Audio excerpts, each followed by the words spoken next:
Hey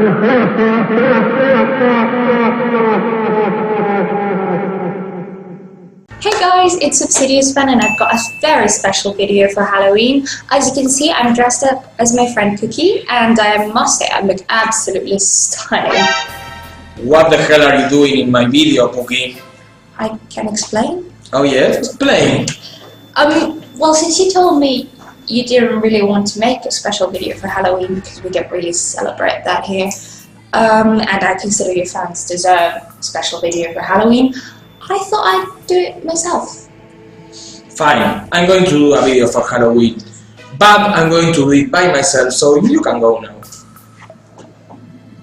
Fine, I'm too good for you anyway. What the hell is that supposed to mean? Well guys, it's Halloween.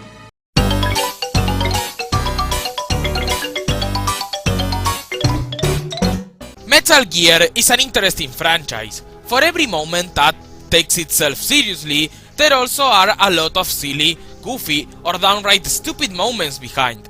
But there's also a rare third type of moment in the series, the disturbing moment. Whether it's because of the excruciating nature of war, or because of some weird supernatural stuff involved, there are a lot of moments in this franchise that could creep anybody out. And I am here to list down the most disturbing ones in my opinion.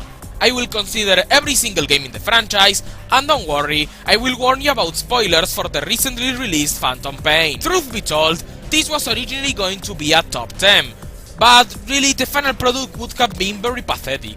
The other 5 entries I had in mind, while creeping one way or another, didn't really fit the category of disturbing. So I didn't want to embarrass myself by saying silly stuff like, "Oh, this guy can read your memory card, he's so creepy." Nevertheless, these 5 moments I'm going to show you are truly something special, and they prove that Hideo Kojima could easily make a great horror game if he wanted to. Yeah, let's just pretend that never happened. The fact that it got cancelled, it just hurts so much. Let's just get into the video. I don't want you to see me cry.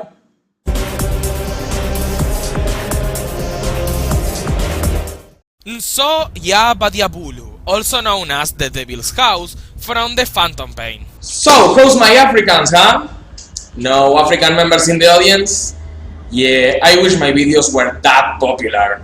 This place really caught me off guard the first time I got there. What starts as a regular mission in which Snake has to rescue a child soldier in Africa suddenly becomes a nightmare. Things begin to get a bit creepy when you have to go through a misty swamp while avoiding all the guards in the middle of the mission. After that, Snake reaches a big abandoned house and the atmosphere gets even more intense. And when you enter said building, it's not pretty. This place turns out to be the Devil's House, an abandoned hospital left only with dying people and the corpses of those who already died. Everything is messy and dark, and the atmosphere really makes you feel lonely and threatened, even if you're actually just surrounded by ill people. Upon more investigation, you will see that the people are being infected with a mysterious disease that affects their lungs. And also, for some reason, their throats are opened with headphones inside of them.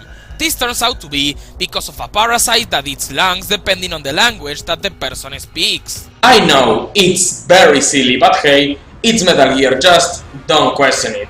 Even with this confusing plot point, Nso Ya Badiabulu is a hellish place and they don't call it the Devil's House for nothing. It gets even more intense when Skullface appears, kills a bunch of infected, and finds a Snake before he can extract the kid that he was supposed to rescue. Ending with a confrontation against the Man on Fire, the Devil's House was one of the most memorable missions in the Phantom Pain. It's only at number 5 because it's actually very brief, but for what it is, it's worth to be mentioned as a new disturbing moment in the Metal Gear franchise.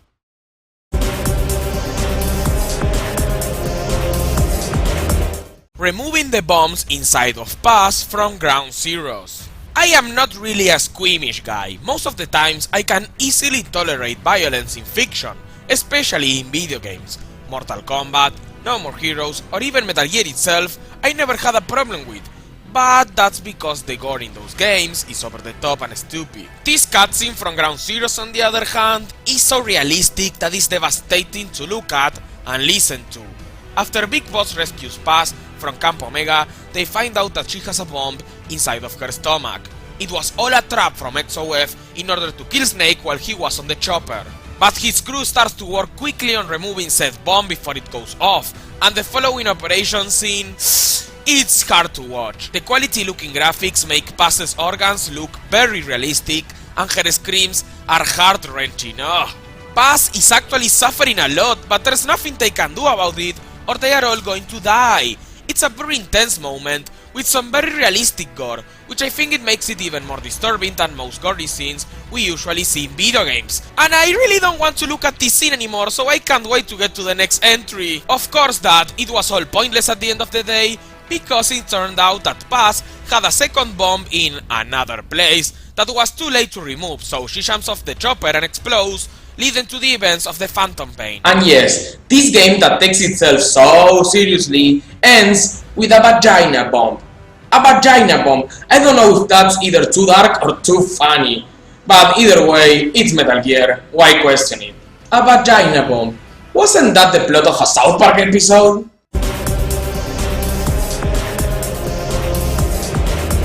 The backstories of the Beauty and the Beast unit from Guns of the Patriots. I know this is more of a weird choice, but please bear with me on this one because this fucked me up more than it should. The Beauty and the Beast unit is the main boss organization of Metal Gear Solid 4, something along the lines of the Cobra unit or Foxhound from previous games. They are 4 really hot women with supernatural abilities and destructive weapons that reflect those of the bosses from past games I just mentioned. But after you fight these beauties in some pretty cool boss battles and defeat them, Drebin will tell you how they became part of the B&B unit, as they all have very harsh and tragic backstories. Truth be told, these backstories are so long and complex that I really don't want to waste your time by explaining them in detail over here. Just go look them up by yourself. I know I'm lazy, but fuck you, I'm Snake. Long story short, you just have to know that they include very dark and fucked up elements, like a little girl laughing while she kills her own family, ravens eating kids, a girl killing babies, another girl eating human corpses, and much more. Yeah, these beauties didn't have the best lives. I, for once, adore these fucked up stories. It gives these bosses a whole new dimension, and it makes it easier for the player to feel sorry for them once they die. And while some people may think this shouldn't be very high because we never see these stories, we just hear them, and I agree, but if you have an imagination as vivid as I do, it shouldn't be hard to picture them and be creeped out by all the crap these girls have to suffer. Too bad the mood for these disturbing stories is pretty much killed when you pull off this sexy Easter egg. What is this? It's Metal Gear. No, it's not. Yeah. No, this is porn. I know Metal Gear. This is porn. You're a pervert. No, I can explain. These girls have actually really tragic backstories. I mean, one of them had to eat other humans in order to survive, and that girl actually had to kill a lot of babies. No, you're disgusting. No, but I can explain! No. God damn it, Metal Gear. Damn you, Kojima!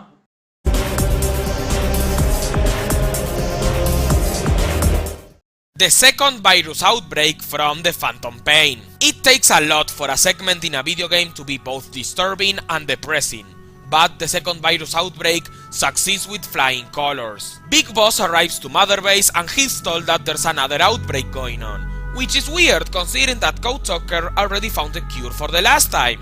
This makes the event even more unnerving because of how odd it is. If you already had the cure, then why is there another outbreak going on? Snake enters the quarantine zone in order to investigate and finds a lot of soldiers dying in front of his eyes, begging for him to help them.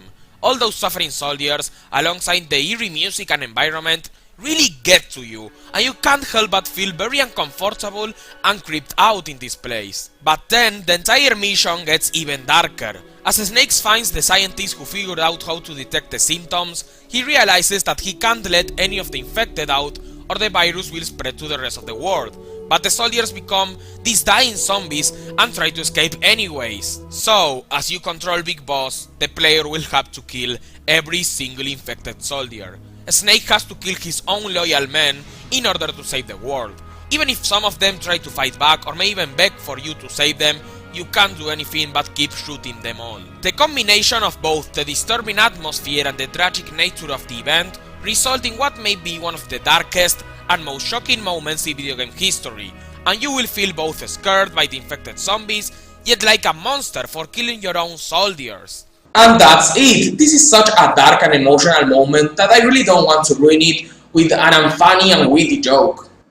Huh. My hair looks awful in this video. Oh wait. Before we get into the number 1 spot, let's take a look at some of the not so disturbing yet still creepy honorable mentions. Bump, Psycho Mantis, those children's brain from Metal Gear Rising, all those hidden Easter egg ghosts, the hospital prologue, the entire Arsenal Gear Act. This one is definitely my number 6.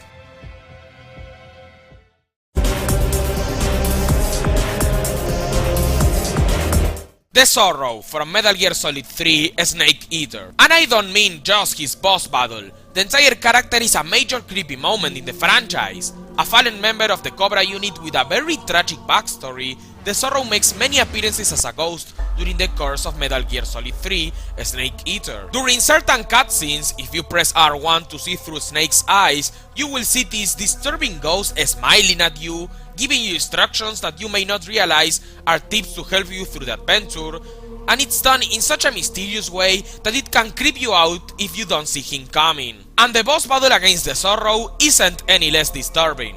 You have to go through a river while he attacks you with jumpscares that could give Slender a run for his money. And no, unlike the previous 2 videos in which I mentioned the Zorro, don't expect me to put one of his silly jumpscares on here. That shit was never scary, and it's never going to be. See? No jumpscares, I wasn't lying, that shit was dumb as fuck. And while all of that is going on, he summons ghosts of every single person you murdered during the game so far. It's creepy, it's intense, and it gives you a whole new perspective about death in this game. Very unique for a Metal Gear boss. What I find especially disturbing about the Zorro is his personality. While other creepy bosses like Psycho Mantis or Bump are extravagant and weird, the Zorro is calm and mysterious. He just smiles at you while he cries blood. It just makes me really uncomfortable, and I bet the Snake feels the same way. And hell, the Zorro even managed to kill you, and he will succeed if you don't use the revival pill. Oh yeah, another classic Kojima fake out. The Zorro is the whole package and the embodiment of disturbing stuff in the Metal Gear franchise. As a character, his personality is very unnerving and his backstory very shocking. As a boss, he's unique and memorable, and as a moment, he's beyond creepy, with a lot of symbolism and mystery to him, worthy of being an enemy in a horror game or movie. I am Obsidious fan and I wish you a happy Halloween. And remember, I'm always behind you. Ah, what an awful cough. I really should stop smoking every time I dress up as a snake.